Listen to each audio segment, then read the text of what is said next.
21. Religion without dogma. Read to the Socratic Club on the 20th of May 1946 in answer to a paper by Professor H. H. Price on The Grounds of Modern Agnosticism, 20th of October 1944, this essay was published under the title A Christian Reply to Professor Price in the Phoenix Quarterly, Volume 1, Number 1, Autumn 1946, and was then reprinted under the current title in The Socratic Digest, Number 4, 1948. It now appears in Compelling Reason, 1998, together with a reply to an article by Miss G. E. M. Anscombe, a reply to Mr. C. S. Lewis's argument that naturalism is self-refuting. Lewis's argument is to be found in the original third chapter of his Miracles, 1947. In his paper on The Grounds of Modern Agnosticism, Professor Price maintains the following positions. 1. That the essence of religion is belief in God and immortality. 2. That in most actual religions the essence is found in connection with accretions of dogma and mythology which have been rendered incredible by the progress of science. 3. That it would be very desirable, if it were possible, to retain the essence purged of the accretions. But 4. That science has rendered the essence almost as hard to believe as the accretions. For the doctrine of immortality involves the dualistic view that man is a composite creature, a soul in a state of symbiosis with a physical organism. But insofar as science can successfully regard man monistically as a single organism whose psychological properties all arise from his physical, the soul becomes an indefensible hypothesis. In conclusion, Professor Price found our only hope in certain empirical evidence for the soul which appears to him satisfactory. In fact, in the findings of psychical research. My disagreement with Professor Price begins, I am afraid, at the threshold. I do not define the essence of religion as belief in God and immortality. Judaism in its earlier stages had no belief in immortality, and for a long time no belief which was religiously relevant. The shadow existence of the ghost in Sheol was one of which Jehovah took no account, and which took no account of Jehovah.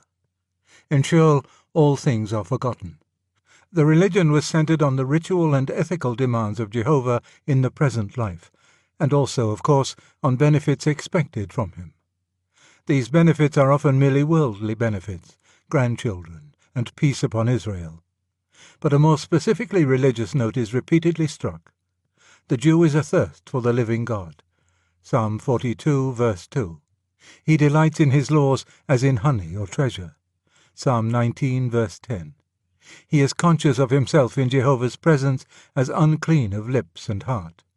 Isaiah chapter 6, verse 5. The glory or splendor of the God is worshipped for its own sake. In Buddhism, on the other hand, we find that a doctrine of immortality is central, while there is nothing specifically religious. Salvation from immortality, deliverance from reincarnation, is the very core of its message. The existence of the gods is not necessarily decried, but it is of no religious significance. In Stoicism again, both the religious quality and the belief in immortality are variables, but they do not vary in direct ratio. Even within Christianity itself, we find a striking expression, not without influence from Stoicism, of the subordinate position of immortality. When Henry Moore ends a poem on the spiritual life by saying that if, after all, he should turn out to be mortal, he would be satisfied. A lonesome mortal God to have died. From my own point of view, the examples of Judaism and Buddhism are of immense importance. The system which is meaningless without a doctrine of immortality regards immortality as a nightmare, not as a prize. The religion which, of all ancient religions, is most specifically religious, that is, at once most ethical and most numinous, is hardly interested in the question.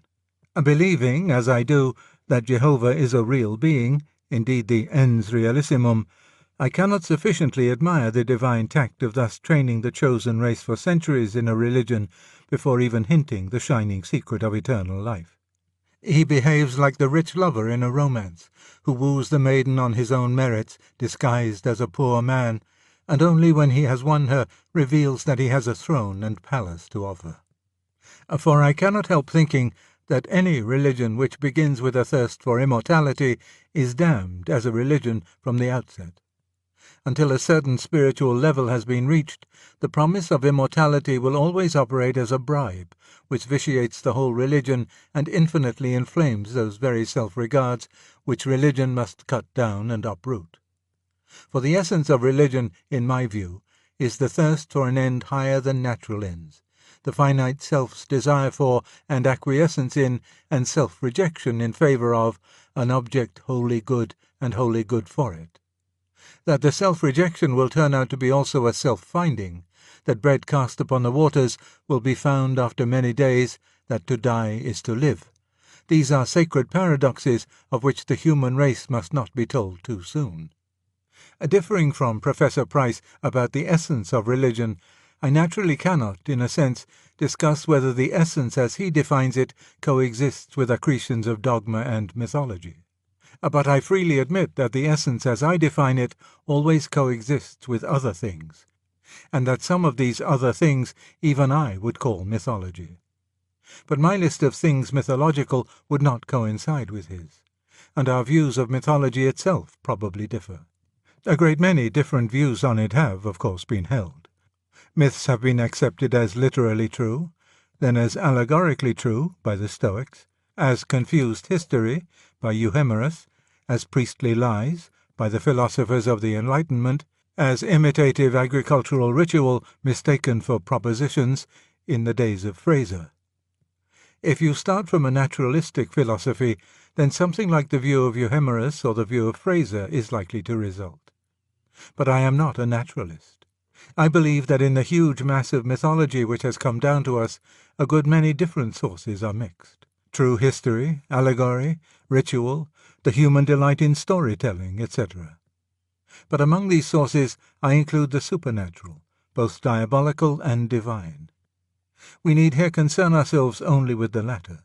If my religion is erroneous, then occurrences of similar motifs in pagan stories are, of course, instances of the same or a similar error. But if my religion is true, then these stories may well be a preparatio evangelica, divine hinting in poetic and ritual form at the same central truth which was later focused and, so to speak, historicized in the Incarnation. To me, who first approached Christianity from a delighted interest in and reverence for the best pagan imagination, who loved Balder before Christ and Plato before St. Augustine, the anthropological argument against Christianity has never been formidable. On the contrary, I could not believe Christianity if I were forced to say that there were 1,000 religions in the world, of which 999 were pure nonsense, and the 1,000th, fortunately, true. My conversion very largely depended on recognizing Christianity as the completion, the actualization, the entelechy of something that had never been wholly absent from the mind of man. And I still think that the agnostic argument from similarities between Christianity and paganism works only if you know the answer. If you start by knowing on other grounds that Christianity is false, then the pagan stories may be another nail in its coffin. Just as if you started by knowing that there were no such things as crocodiles, then the various stories about dragons might help to confirm your disbelief.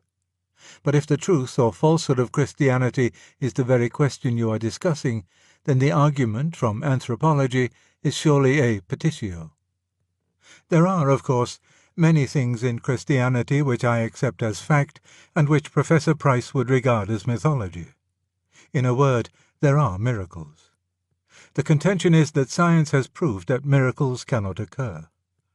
According to Professor Price, a deity who intervened miraculously and suspended natural law could never be accepted by science. Whence he passes on to consider whether we cannot still believe in theism without miracles. I am afraid I have not understood why the miracles could never be accepted by one who accepted science. Professor Price bases his view on the nature of scientific method. He says that that method is based on two assumptions. The first is that all events are subject to laws, and he adds, "It does not matter for our purpose whether the laws are deterministic or only statistical. But I submit that it matters to the scientist's view of the miraculous. The notion that natural laws may be merely statistical results from the modern belief that the individual unit of matter obeys no laws. Statistics were introduced to explain why, despite the lawlessness of the individual unit, the behavior of gross bodies was regular. The explanation was that, by a principle well known to actuaries, the law of averages leveled out the individual eccentricities of the innumerable units contained in even the smallest gross body. But with this conception of the lawless units, the whole impregnability of 19th-century naturalism has, as it seems to me, been abandoned. What is the use of saying that all events are subject to laws, if you also say that every event which befalls the individual unit of matter is not subject to laws? Indeed, if we define nature as the system of events in space-time governed by interlocking laws, then the new physics has really admitted that something other than nature exists. For if nature means the interlocking system, then the behavior of the individual unit is outside nature. We have admitted what may be called the sub-natural. After that admission, what confidence is left us that there may not be a supernatural as well? It may be true that the lawlessness of the little events fed into nature from the subnatural is always ironed out by the law of averages. It does not follow that great events could not be fed into her by the supernatural, nor that they also would allow themselves to be ironed out. The second assumption which Professor Price attributes to the scientific method is that laws can only be discovered by the study of publicly observable regularities. Of course they can. This does not seem to me to be an assumption so much as a self-evident proposition. But what is it to the purpose? If a miracle occurs, it is, by definition, an interruption of regularity. To discover a regularity is, by definition, not to discover its interruptions, even if they occur. You cannot discover a railway accident from studying Bradshaw, only by being there when it happens or hearing about it afterwards from someone who was. You cannot discover extra half-holidays by studying a school timetable. You must wait till they are announced. But surely this does not mean that a student of Bradshaw is logically forced to deny the possibility of railway accidents. This point of scientific method merely shows, what no one to my knowledge ever denied, that if miracles did occur, science, as science, would not prove or disprove their occurrence. What cannot be trusted to recur is not material for science. That is why history is not one of the sciences. You cannot find out what Napoleon did at the Battle of Austerlitz by asking him to come and fight it again in a laboratory, with the same combatants, the same terrain, the same weather, and in the same age. You have to go to the records. We have not, in fact, proved that science excludes miracles. We have only proved that the question of miracles, like innumerable other questions, excludes laboratory treatment. If I thus hand over miracles from science to history, but not, of course, to historians, who beg the question by beginning with materialistic assumptions, Professor Price thinks I shall not fare much better. Here I must speak with caution, for I do not profess to be a historian or a textual critic. I would refer you to Sir Arnold Blunn's book, The Third Day. If Sir Arnold is right, then the biblical criticism which began in the 19th century has already shot its bolt, and most of its conclusions have been successfully disputed, though it will, like 19th-century materialism, long continue to dominate popular thought. What I can say with more certainty is that that kind of criticism, the kind which discovers that every old book was made by 6 anonymous authors well provided with scissors and paste, and that every anecdote of the slightest interest is unhistorical, has already begun to die out in the studies I know best. The period of arbitrary skepticism about the canon and text of Shakespeare is now over, and it is reasonable to expect that this method will soon be used only on Christian documents and survive only in the Thinkers' Library and the theological colleges. I find myself, therefore, compelled to disagree with Professor Price's second point. I do not think that science has shown, or by its nature could ever show, that the miraculous element in religion is erroneous. I am not speaking, of course, about the psychological effects of science on those who practice it or read its results. That the continued application of scientific methods breeds a temper of mind unfavourable to the miraculous may well be the case. But even here there would seem to be some difference among the sciences. Certainly, if we think not of the miraculous in particular, but of religion in general, there is such a difference. Mathematicians, astronomers, and physicists are often religious, even mystical. Biologists much less often. Economists and psychologists very seldom indeed. It is as their subject matter comes nearer to man himself that their anti-religious bias hardens. And that brings me to Professor Price's fourth point, for I would rather postpone consideration of his third. His fourth point, it will be remembered, was that science had undermined not only what he regards as the mythological accretions of religion, but also what he regards as its essence. That essence is, for him, theism and immortality.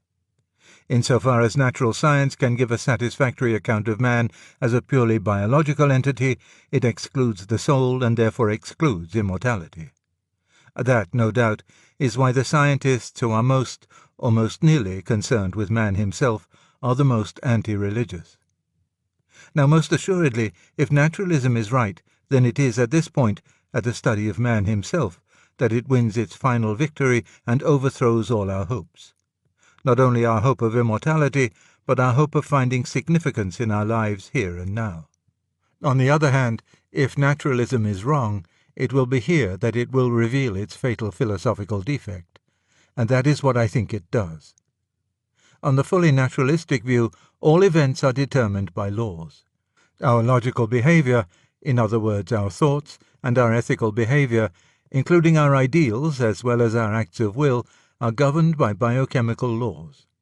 These, in turn, by physical laws, which are themselves actuarial statements about the lawless movements of matter. These units never intended to produce the regular universe we see. The law of averages, successor to Lucretius's exiguum clinamen, has produced it out of the collision of these random variations in movement. The physical universe never intended to produce organisms.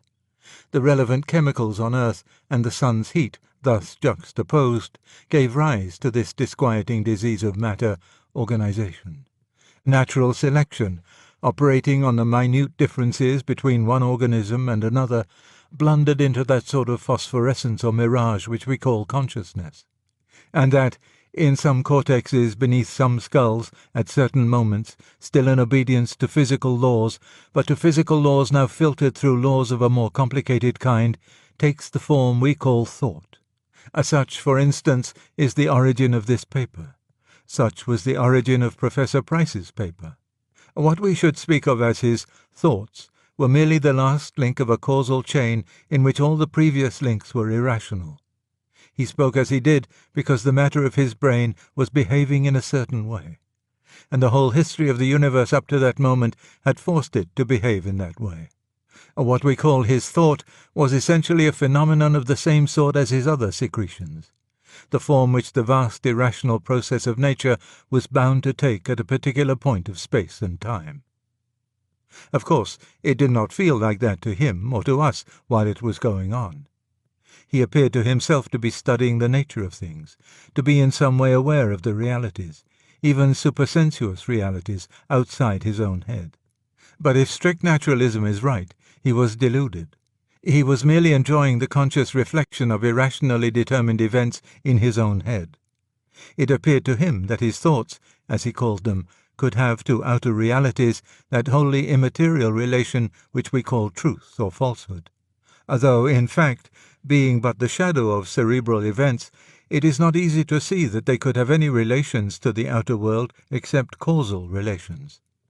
And when Professor Price defended scientists, speaking of their devotion to truth and their constant following of the best light they knew, it seemed to him that he was choosing an attitude in obedience to an ideal.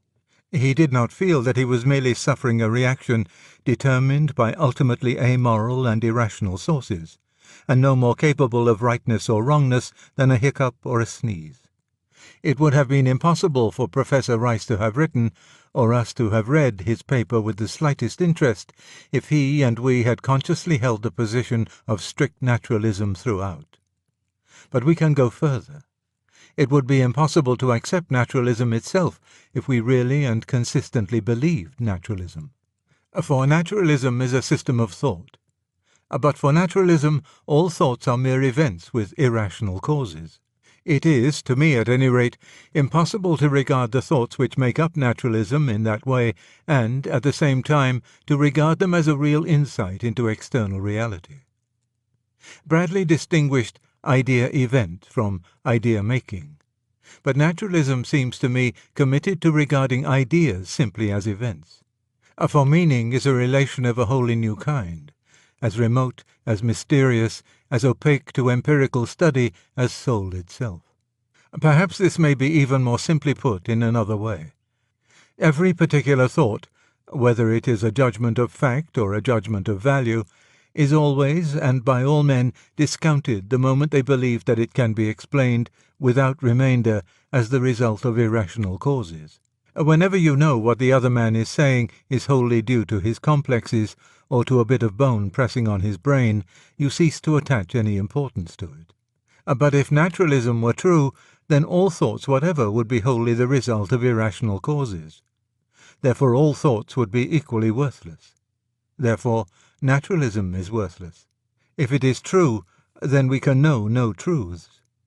It cuts its own throat. I remember once being shown a certain kind of knot, which was such that if you added one extra complication to make assurance doubly sure, you suddenly found that the whole thing had come undone in your hands, and you had only a bit of string. It is like that with naturalism. It goes on claiming territory after territory, first the inorganic, then the lower organisms, then man's body, then his emotions. But when it takes the final step and we attempt a naturalistic account of thought itself, suddenly the whole thing unravels. The last fatal step has invalidated all the preceding ones, for they were all reasoning, and reason itself has been discredited. We must, therefore, either give up thinking altogether, or else begin over again from the ground floor. There is no reason, at this point, to bring in either Christianity or spiritualism. We do not need them to refute naturalism. It refutes itself. Whatever else we may come to believe about the universe, at least we cannot believe naturalism. The validity of rational thought, accepted in an utterly non-naturalistic, transcendental, if you will, supernatural sense, is the necessary presupposition of all other theorizing. There is simply no sense in beginning with a view of the universe and trying to fit the claims of thought in at a later stage. By thinking at all, we have claimed that our thoughts are more than mere natural events. All other propositions must be fitted in as best they can round that primary claim. Holding that science has not refuted the miraculous element in religion, much less that naturalism, rigorously taken, can refute anything except itself, I do not, of course, share Professor Price's anxiety to find a religion which can do without what he calls the mythology. What he suggests is simple theism, rendered credible by a belief in immortality which, in its turn, is guaranteed by psychical research. Professor Price is not, of course, arguing that immortality would of itself prove theism. It would merely remove an obstacle to theism. The positive source of theism he finds in religious experience. At this point, it is very important to decide which of two questions we are asking.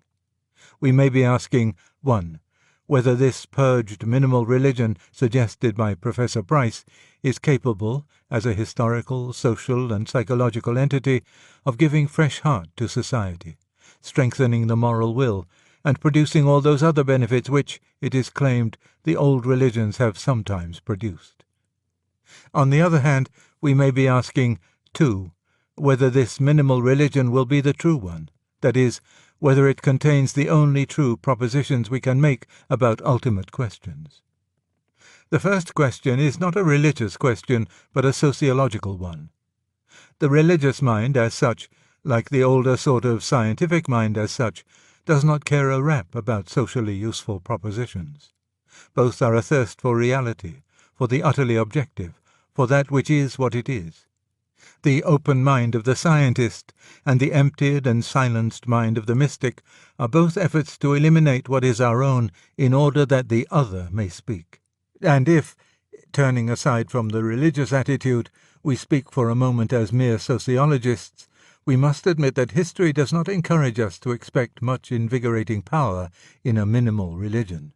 Attempts at such a minimal religion are not new, from Akhenaten and Julian the Apostate down to Lord Herbert of Cherbury and the late H.G. Wells. But where are the saints, the consolations, the ecstasies? The greatest of such attempts was that simplification of Jewish and Christian traditions which we call Islam, but it retained many elements which Professor Price would regard as mythical and barbaric, and its culture is by no means one of the richest or most progressive. Nor do I see how such a religion, if it became a vital force, would long be preserved in its freedom from dogma. Is its God to be conceived pantheistically, or after the Jewish, Platonic, Christian fashion? If we are to remain the minimal religion in all its purity, I suppose the right answer would be, we don't know, and we must be content not to know. But that is the end of the minimal religion as a practical affair, for the question is of pressing practical importance. If the God of Professor Price's religion is an impersonal spirituality diffused through the whole universe, equally present and present in the same mode at all points of space and time, then he, or it, will certainly be conceived as being beyond good and evil, expressed equally in the brothel or the torture chamber, and in the model factory or the university common room. If, on the other hand, he is a personal being standing outside his creation, commanding this and prohibiting that, quite different consequences follow. The choice between these two views affects the choice between courses of action at every moment, both in private and public life. Nor is this the only such question that arises. Does the minimal religion know whether its God stands in the same relation to all men, or is he related to some as he is not related to others?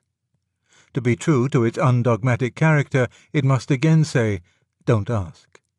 But if that is the reply, then the minimal religion cannot exclude the Christian view that he was present in a special way in Jesus, nor the Nazi view that he is present in a special way in the German race, nor the Hindu view that he is specially present in the Brahmin, nor the Central African view that he is specially present in the thigh bone of a dead English Tommy. All these difficulties are concealed from us as long as the minimal religion exists only on paper. But suppose it were somehow established all over what is left of the British Empire, and let us suppose that Professor Price has, most reluctantly and solely from a sense of duty, become its supreme head on earth. I predict that one of two things must happen. 1. In the first month of his reign he will find himself uttering his first dogmatic definition. He will find himself saying, for example, no, God is not an amoral force diffused through the whole universe, to whom suttee and temple prostitution are no more and no less acceptable than building hospitals and teaching children. He is a righteous creator, separate from his creation, who demands of you justice and mercy. Or, 2, Professor Price will not reply. In the second case, is it not clear what will happen? Those who have come to his minimal religion from Christianity will conceive God in the Jewish, Platonic, Christian way. Those who have come from Hinduism will conceive him pantheistically, and the plain men who have come from nowhere will conceive him as a righteous creator in their moments of moral indignation, and as a pantheistic God in their moments of self-indulgence. And the ex-Marxist will think he is specially present in the proletariat, and the ex-Nazi will think he is specially present in the German people. And they will hold world conferences at which they all speak the same language and reach the most edifying agreement. But they will all mean totally different things. The minimal religion, in fact, cannot, while it remains minimal, be acted on. As soon as you do anything, you have assumed one of the dogmas. In practice, it will not be a religion at all. It will be merely a new colouring given to all the different things people were doing already.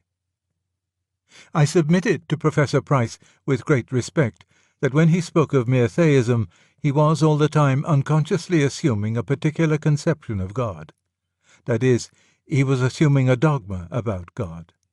And I do not think he was deducing it solely or chiefly from his own religious experience, or even from a study of religious experience in general. For religious experience can be made to yield almost any sort of God. I think Professor Price assumed a certain sort of God because he has been brought up in a certain way. Because Bishop Butler and Hooker and Thomas Aquinas and Augustine and St. Paul and Christ and Aristotle and Plato are, as we say, in his blood. He was not really starting from scratch. Had he done so, had God meant in his mind a being about whom no dogma whatever is held, I doubt whether he would have looked for even social salvation in such an empty concept.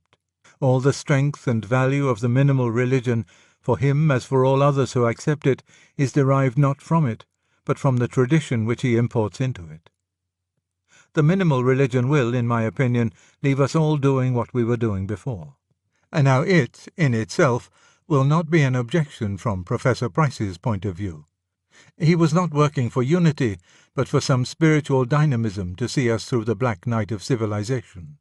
If psychical research has the effect of enabling people to continue, or to return to, all the diverse religions which naturalism has threatened, and if they can thus get power and hope and discipline, he will, I fancy, be content.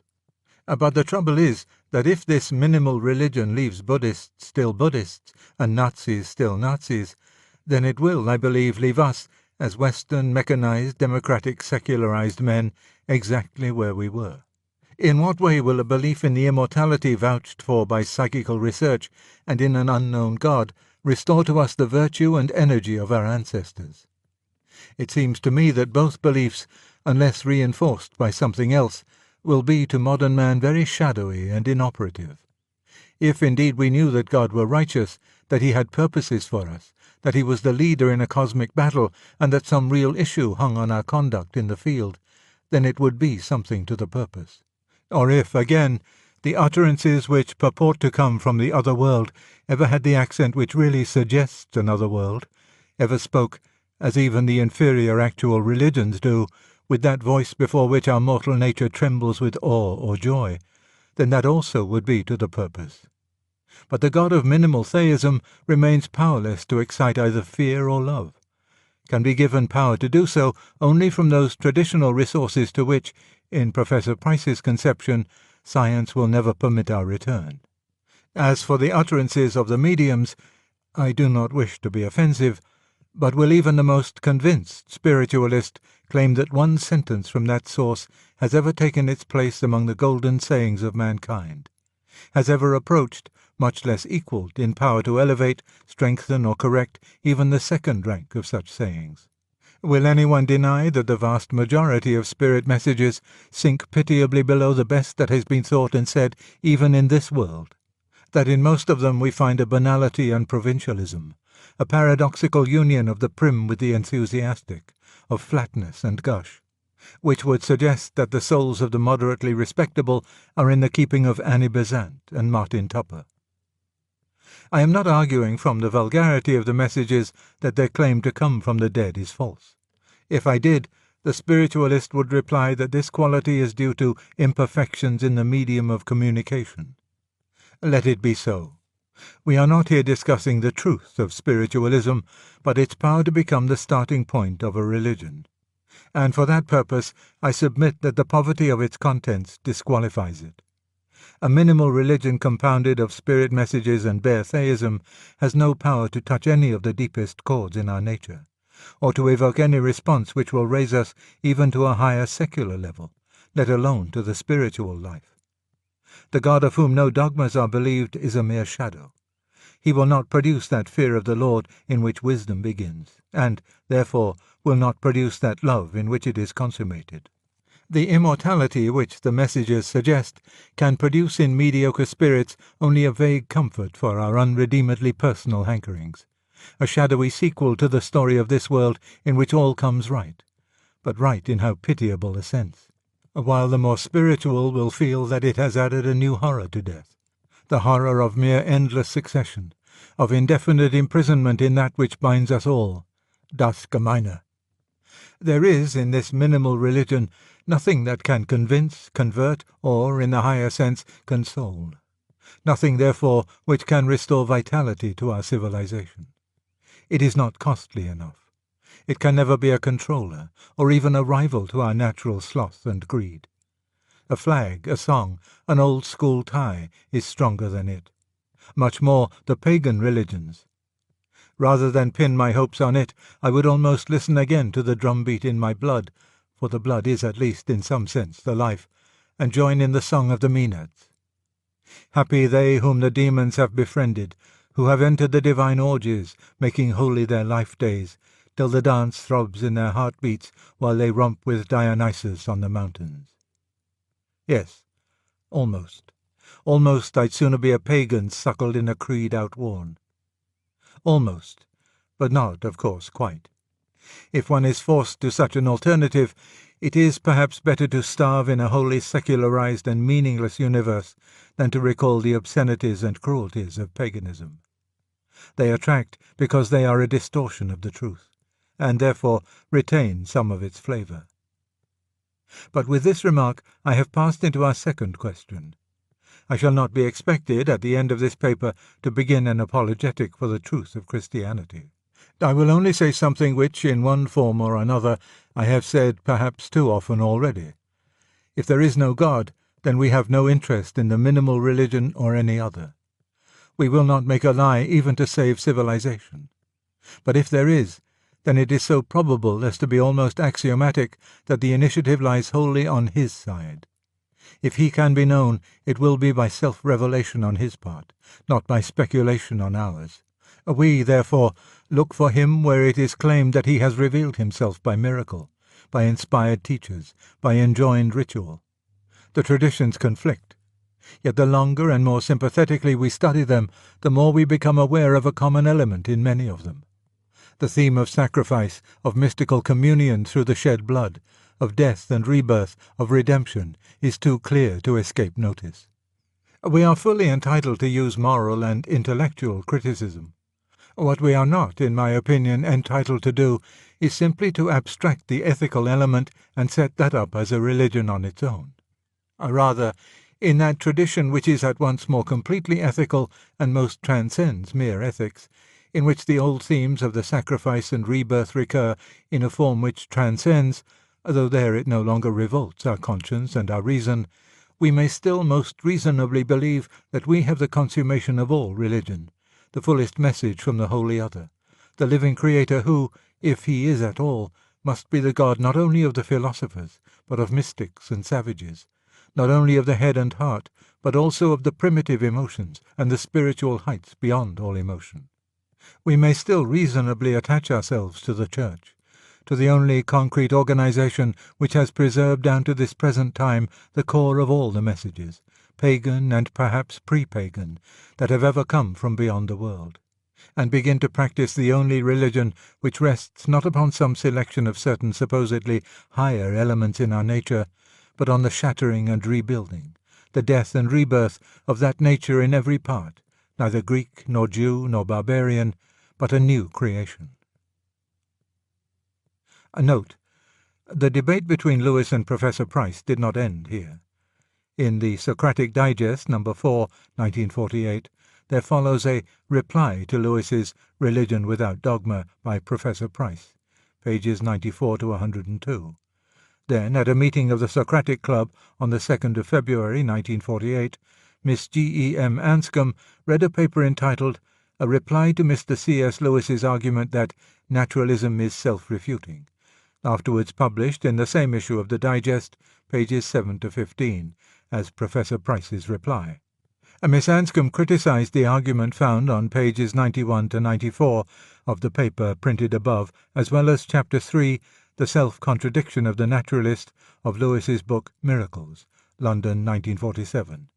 The two short pieces that follow are A. The Socratic Minute Book account of Lewis's reply to Miss Anscombe, and B.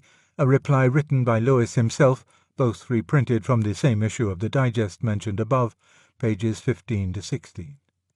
Aware that the third chapter of his Miracles was ambiguous, Lewis revised this chapter for the Fontana 1960 issue of Miracles, in which Chapter 3 is retitled The Cardinal Difficulty of Naturalism. A.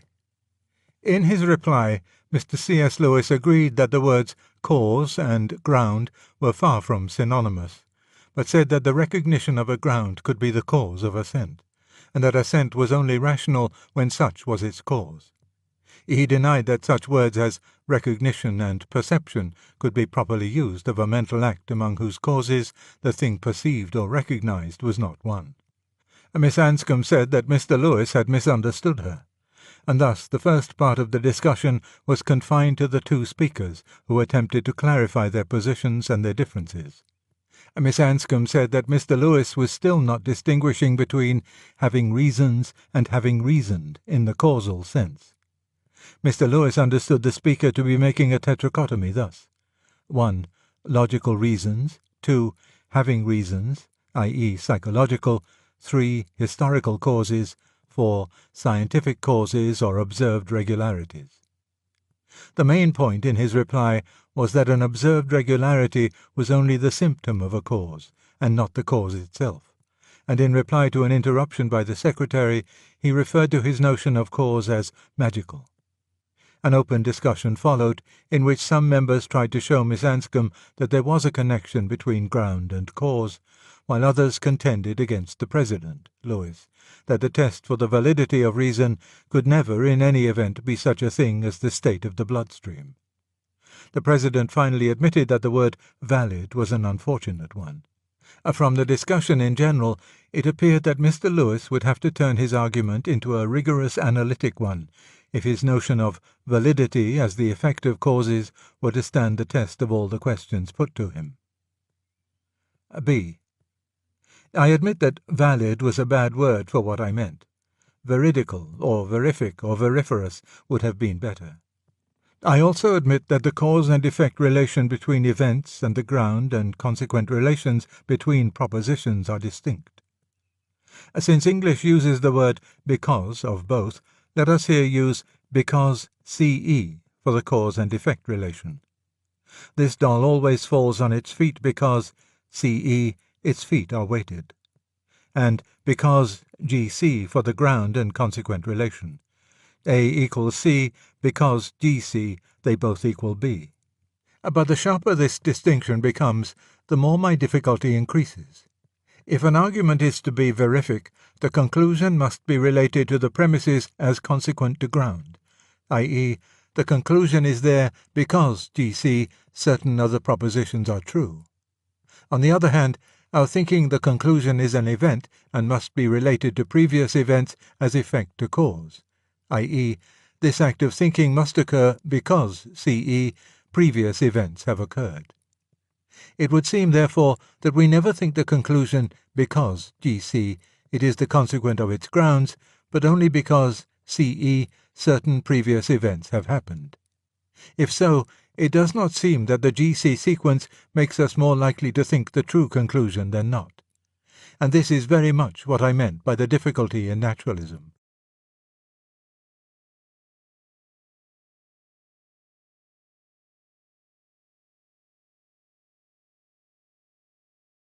The Weight of Glory.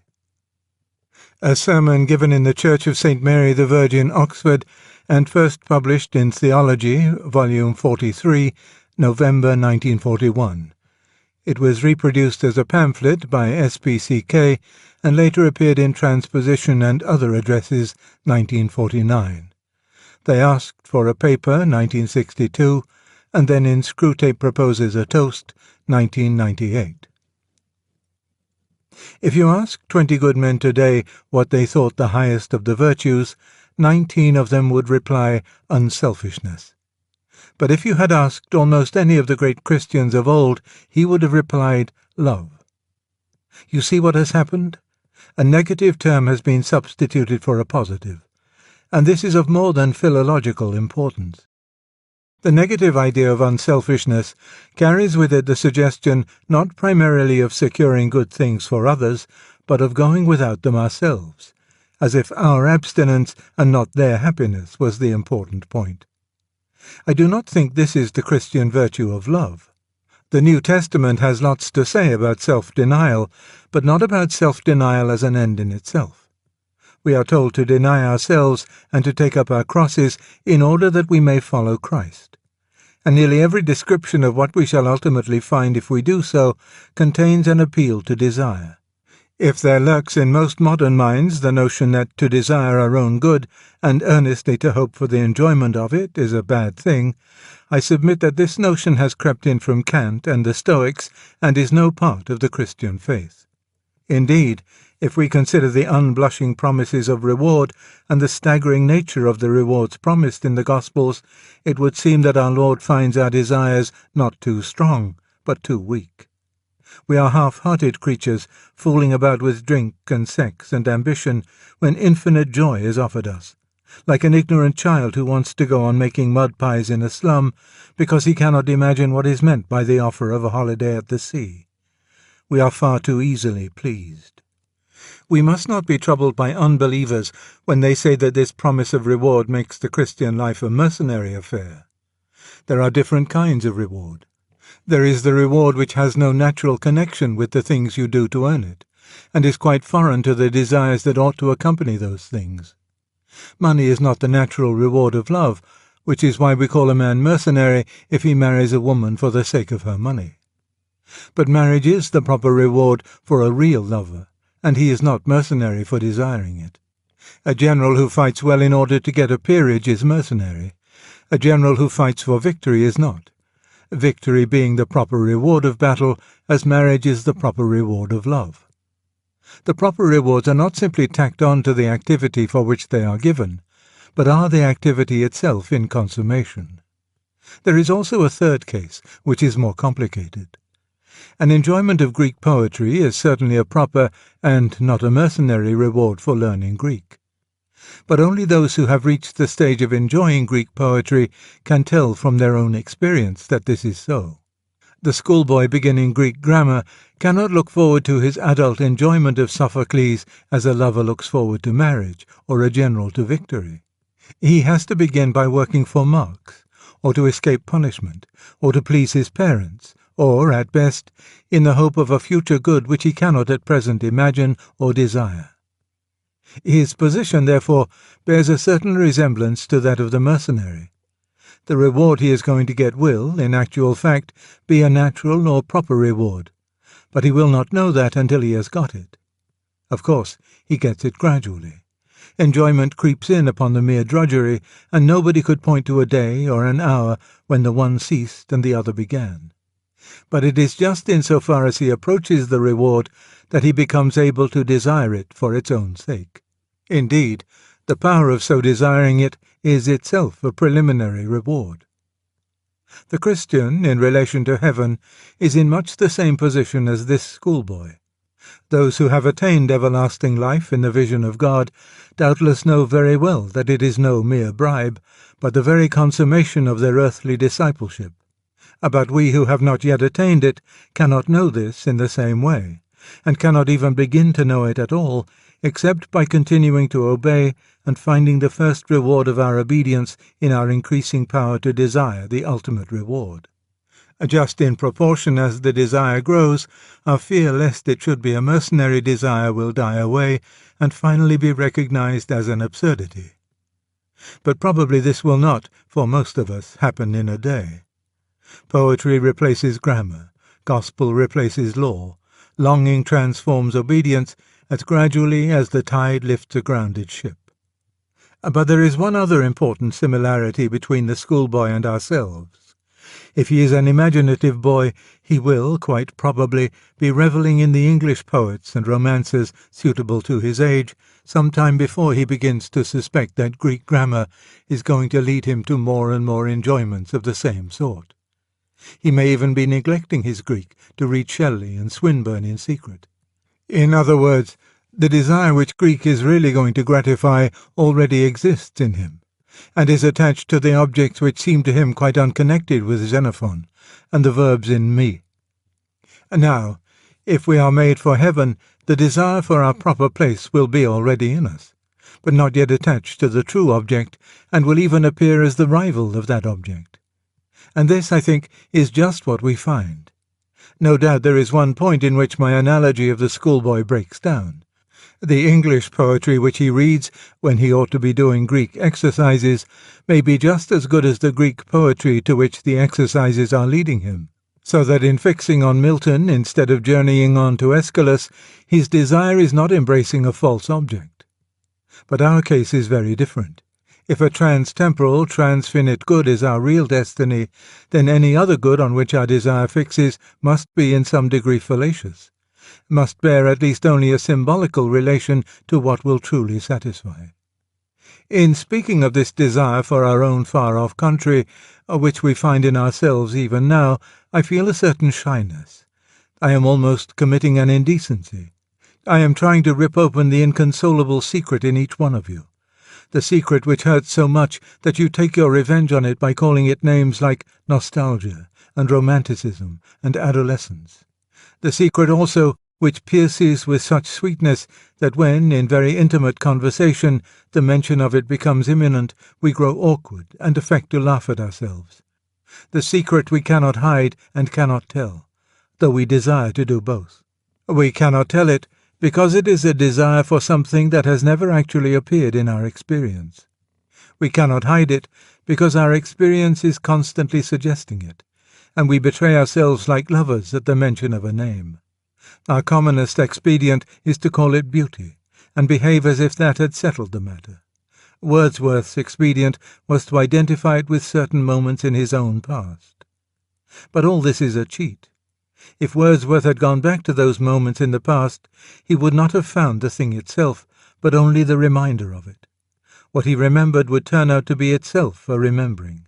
The books or the music in which we thought the beauty was located will betray us if we trust to them. It was not in them, it only came through them, and what came through them was longing. These things, the beauty, the memory of our own past, are good images of what we really desire. But if they are mistaken for the thing itself, they turn into dumb idols, breaking the hearts of their worshippers. For they are not the thing itself.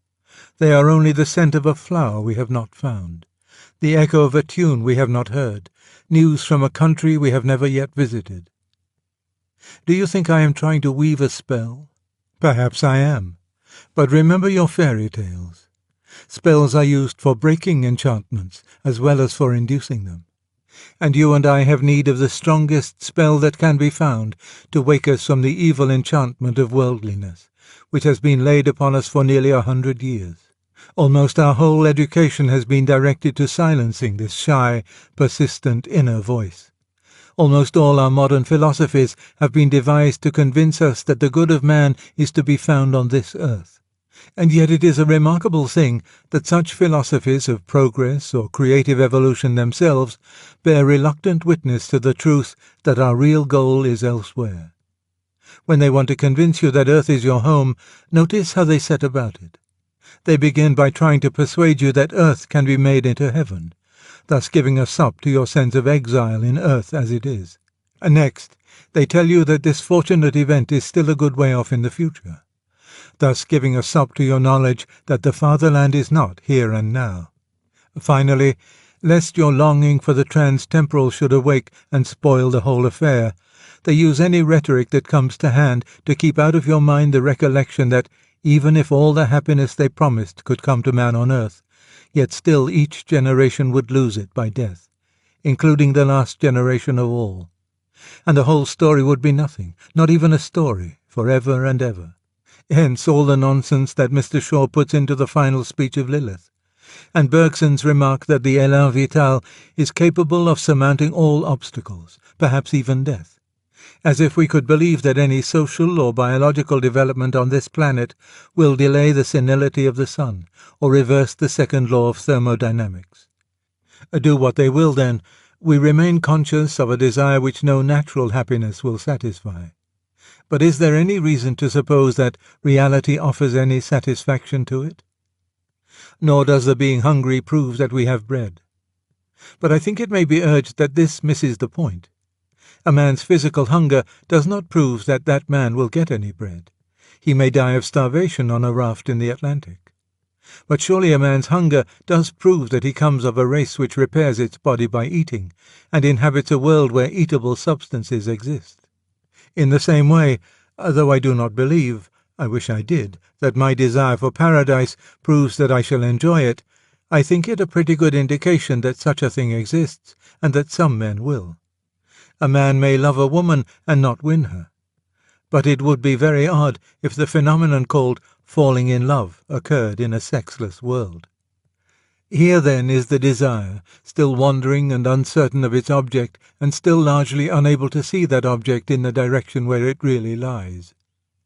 Our sacred books give us some account of the object. It is, of course, a symbolical account.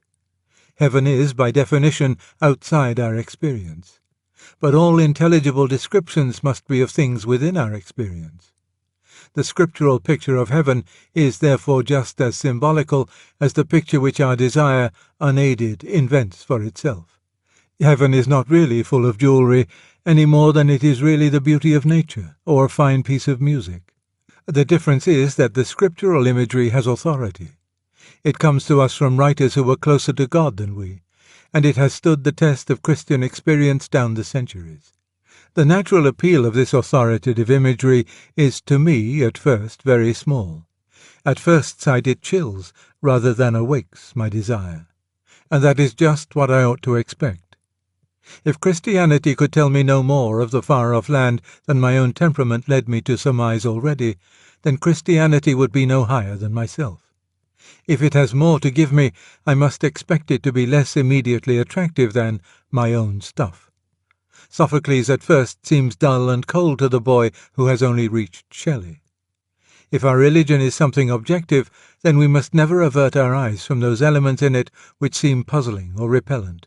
For it will be precisely the puzzling or the repellent which conceals what we do not yet know and need to know. The promises of Scripture may very roughly be reduced to 5 heads. It is promised, firstly, that we shall be with Christ. Secondly, that we shall be like him. Thirdly, with an enormous wealth of imagery, that we shall have glory. Fourthly, that we shall, in some sense, be fed or feasted or entertained. And, finally, that we shall have some sort of official position in the universe, ruling cities, judging angels, being pillars of God's temple. The first question I ask about these promises is, why any of them except the first? Can anything be added to the conception of being with Christ? For it must be true, as an old writer says, that he who has God and everything else has no more than he who has God only. I think the answer turns again on the nature of symbols. For though it may escape our notice at first glance, yet it is true that any conception of being with Christ, which most of us can now form, will not be very much less symbolical than the other promises. For it will smuggle in ideas of proximity in space, and loving conversation as we now understand conversation. And it will probably concentrate on the humanity of Christ to the exclusion of his deity. And, in fact, we find that those Christians who attend solely to this first promise always do fill it up with very earthly imagery indeed, in fact, with hymeneal or erotic imagery. I am not for a moment condemning such imagery. I heartily wish I could enter into it more deeply than I do, and pray that I yet shall. But my point is that this also is only a symbol, like the reality in some respects, but unlike it in others, and therefore needs correction from the different symbols in the other promises. The variation of the promises does not mean that anything other than God will be our ultimate bliss. But because God is more than a person, and lest we should imagine the joy of his presence too exclusively in terms of our present poor experience of personal love, with all its narrowness and strain and monotony, a dozen changing images correcting and relieving each other are supplied. I turn next to the idea of glory. There is no getting away from the fact that this idea is very prominent in the New Testament and in early Christian writings. Salvation is constantly associated with palms, crowns, white robes, thrones, and splendor like the sun and stars. All this makes no immediate appeal to me at all, and in that respect I fancy I am a typical modern. Glory suggests 2 ideas to me, of which one seems wicked and the other ridiculous. Either glory means to me fame, or it means luminosity. As for the first, since to be famous means to be better known than other people, the desire for fame appears to me as a competitive passion, and therefore of hell rather than heaven. As for the second, who wishes to become a kind of living electric light bulb. When I began to look into this matter, I was shocked to find such different Christians as Milton, Johnson, and Thomas Aquinas taking heavenly glory quite frankly in the sense of fame or good report.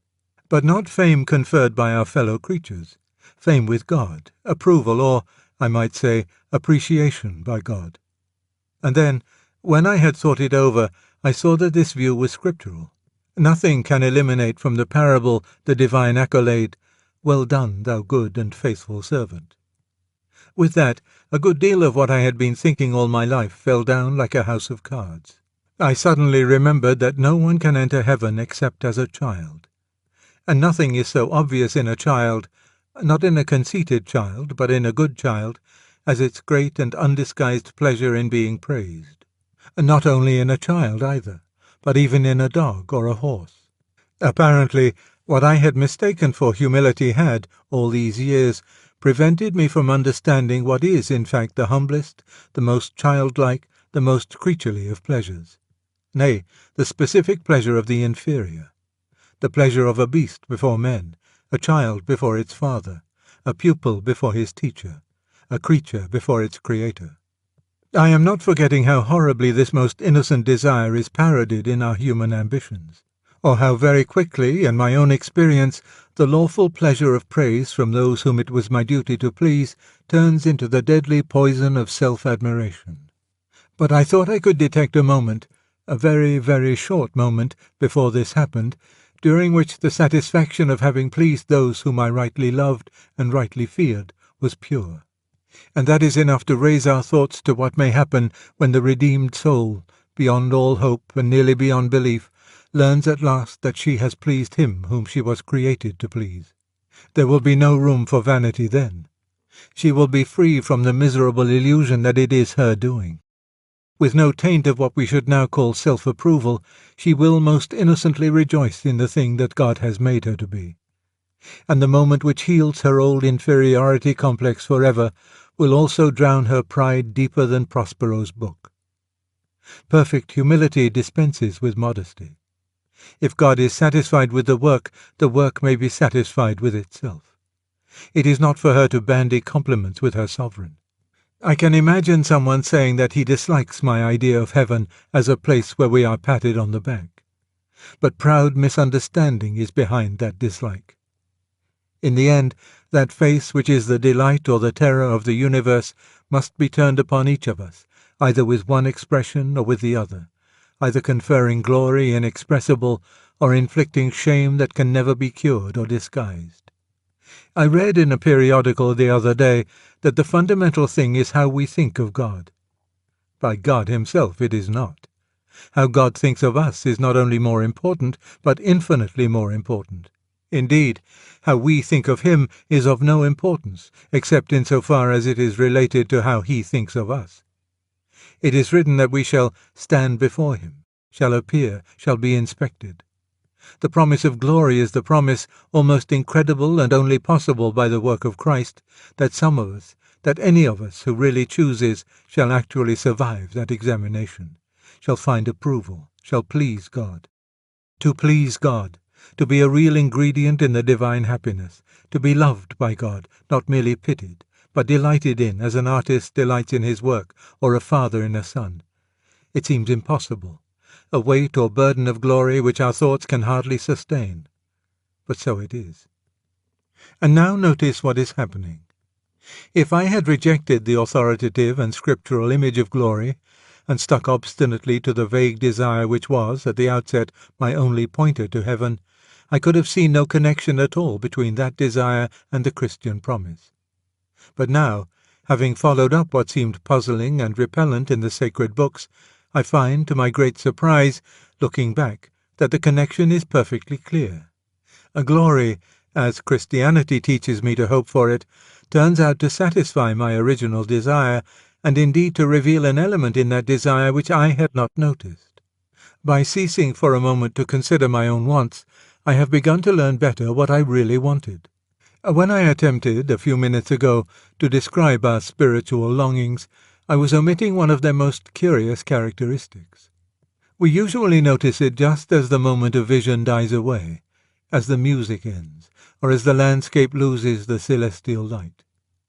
What we feel then has been well described by Keats as the journey homeward to habitual self. You know what I mean. For a few minutes we have had the illusion of belonging to that world. Now we wake to find that it is no such thing. We have been mere spectators. Beauty has smiled, but not to welcome us. Her face was turned in our direction, but not to see us. We have not been accepted, welcomed, or taken into the dance. We may go when we please, we may stay if we can. Nobody marks us. A scientist may reply that since most of the things we call beautiful are inanimate, it is not very surprising that they take no notice of us. That, of course, is true. It is not the physical objects that I am speaking of, but that indescribable something of which they become for a moment the messengers. And part of the bitterness which mixes with the sweetness of that message is due to the fact that it so seldom seems to be a message intended for us, but rather something we have overheard. By bitterness I mean pain, not resentment. We should hardly dare to ask that any notice be taken of ourselves. But we pine. The sense that in this universe we are treated as strangers, the longing to be acknowledged, to meet with some response, to bridge some chasm that yawns between us and reality is part of our inconsolable secret. And surely from this point of view, the promise of glory, in the sense described, becomes highly relevant to our deep desire. For glory means good report with God, acceptance by God, response, acknowledgement, and welcome into the heart of things. The door on which we have been knocking all our lives will open at last. Perhaps it seems rather crude to describe glory as the fact of being noticed by God. But this is almost the language of the New Testament. St. Paul promises to those who love God not, as we should expect, that they will know him, but that they will be known by him. 1 Corinthians chapter 8, verse 3. It is a strange promise. Does not God know all things at all times? But it is dreadfully re-echoed in another passage of the New Testament. There we are warned that it may happen to any one of us to appear at last before the face of God, and hear only the appalling words, "I never knew you. Depart from me." In some sense, as dark to the intellect as it is unendurable to the feelings, we can be both banished from the presence of him who is present everywhere, and erased from the knowledge of him who knows all. We can be left utterly and absolutely outside, repelled, exiled, estranged, finally and unspeakably ignored. On the other hand, we can be called in, welcomed, received, acknowledged. We walk every day on the razor edge between these two incredible possibilities. Apparently, then, a lifelong nostalgia, a longing to be reunited with something in the universe from which we now feel cut off, to be on the inside of some door which we have always seen from the outside, is no mere neurotic fancy, but the truest index of our real situation. And to be at last summoned inside would be both glory and honour beyond all our merits, and also the healing of that old ache. And this brings me to the other sense of glory as brightness, splendour, luminosity. We are to shine as the sun. We are to be given the morning star. I think I begin to see what it means. In one way, of course, God has given us the morning star already. You can go and enjoy the gift on many fine mornings if you get up early enough. What more, you may ask, do we want? But we want so much more, something the books on aesthetics take little notice of. But the poets and the mythologies know all about it. We do not want merely to see beauty, though God knows even that is bounty enough. We want something else which can hardly be put into words. To be united with the beauty we see, to pass into it, to receive it into ourselves, to bathe in it, to become part of it. That is why we have peopled air and earth and water with gods and goddesses, and nymphs and elves, that, though we cannot, yet these projections can enjoy in themselves that beauty, grace, and power of which nature is the image. That is why the poets tell us such lovely falsehoods. They talk as if the west wind could really sweep into a human soul, but it can't. They tell us that beauty born of murmuring sound will pass into a human face, but it won't, or not yet. For if we take the imagery of Scripture seriously, if we believe that God will one day give us the morning star and cause us to put on the splendour of the sun, then we may surmise that both the ancient myths and the modern poetry, so false as history, may be very near the truth as prophecy. At present we are on the outside of the world, the wrong side of the door. We discern the freshness and purity of morning, but they do not make us fresh and pure. We cannot mingle with the splendours we see. But all the leaves of the New Testament are rustling with the rumour that it will not always be so. Some day, God willing, we shall get in. When human souls have become as perfect in voluntary obedience as the inanimate creation is in its lifeless obedience, then they will put on its glory, or rather that greater glory of which nature is only the first sketch. For you must not think that I am putting forward any heathen fancy of being absorbed into nature. Nature is mortal. We shall outlive her. When all the suns and nebulae have passed away, each one of you will still be alive. Nature is only the image, the symbol. But it is the symbol Scripture invites me to use. We are summoned to pass in through nature, beyond her, into that splendour which she fitfully reflects. And in there, in beyond nature, we shall eat of the tree of life. At present, if we are reborn in Christ, the Spirit in us lives directly on God.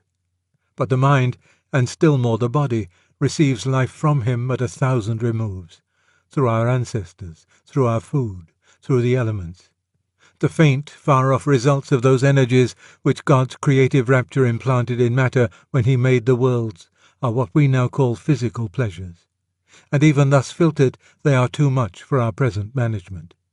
What would it be to taste at the fountainhead that stream of which even these lower reaches prove so intoxicating? Yet that, I believe, is what lies before us. The whole man is to drink joy from the fountain of joy. As St. Augustine said, the rapture of the saved soul will flow over into the glorified body. In the light of our present specialized and depraved appetites, we cannot imagine this torrens voluptatis, and I warn everyone most seriously not to try. But it must be mentioned to drive out thoughts even more misleading, thoughts that what is saved is a mere ghost, or that the risen body lives in numb insensibility. The body was made for the Lord, and these dismal fancies are wide of the mark. Meanwhile, the cross comes before the crown, and tomorrow is a Monday morning.